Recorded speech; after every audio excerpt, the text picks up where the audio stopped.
So the end of the road for Glasgow City in the Champions League at the same hurdle as last year, but it was maybe slightly more competitive. At least they got a goal, but couldn't quite get the second half comeback, which we've seen at Excelsior before.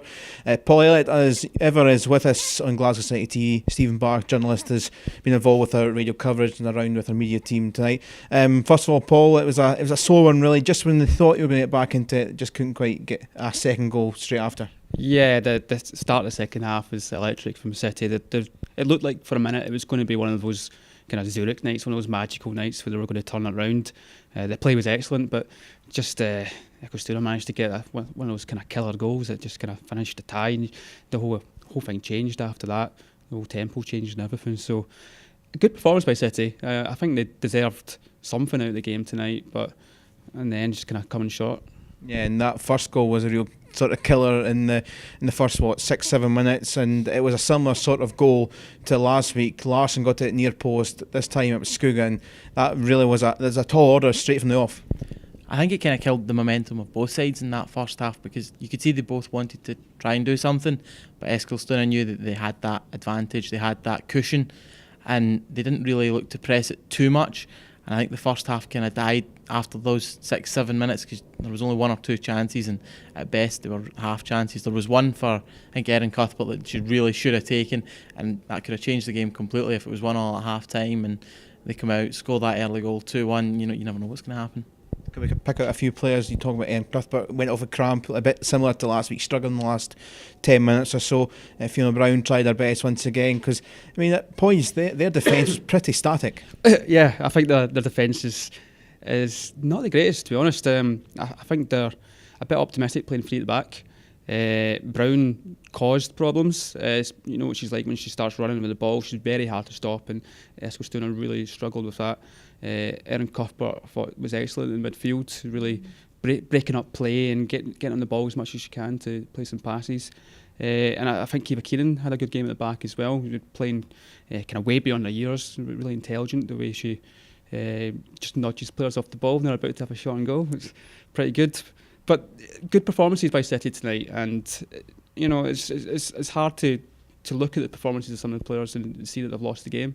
But I suppose that's kind of the difference for European football. Yeah, maybe we were kind of talking before coming on camera about the fact that possibly just lacking. Obviously, Julie Fleeton's not around at the moment. Claire Shine has 2 or 3 chances, one half chance you could say towards the end of the first half.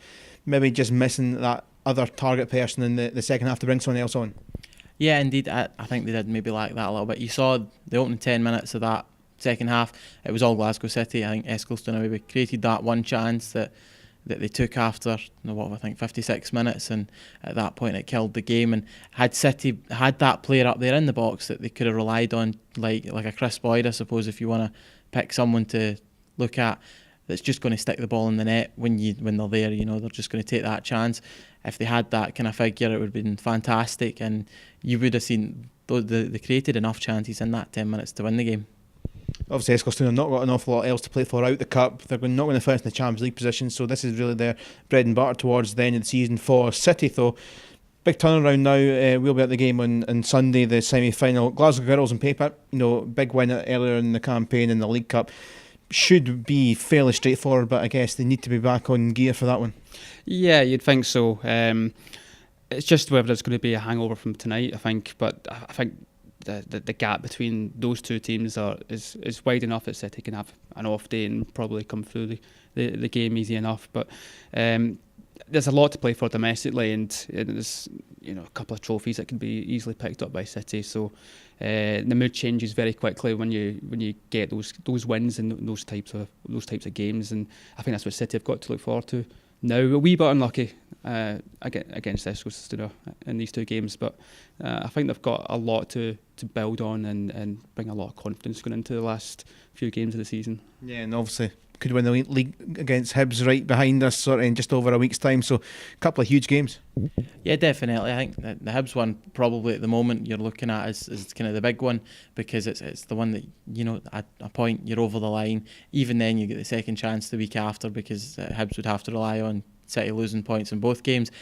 Personally don't see it happening. I think Glasgow City have done really, really well this season, especially after that little blip at the League Cup final, losing the next game after that, and then picking up since then. They've done really well, and I think so over the course they've been the best team in the country as one would expect.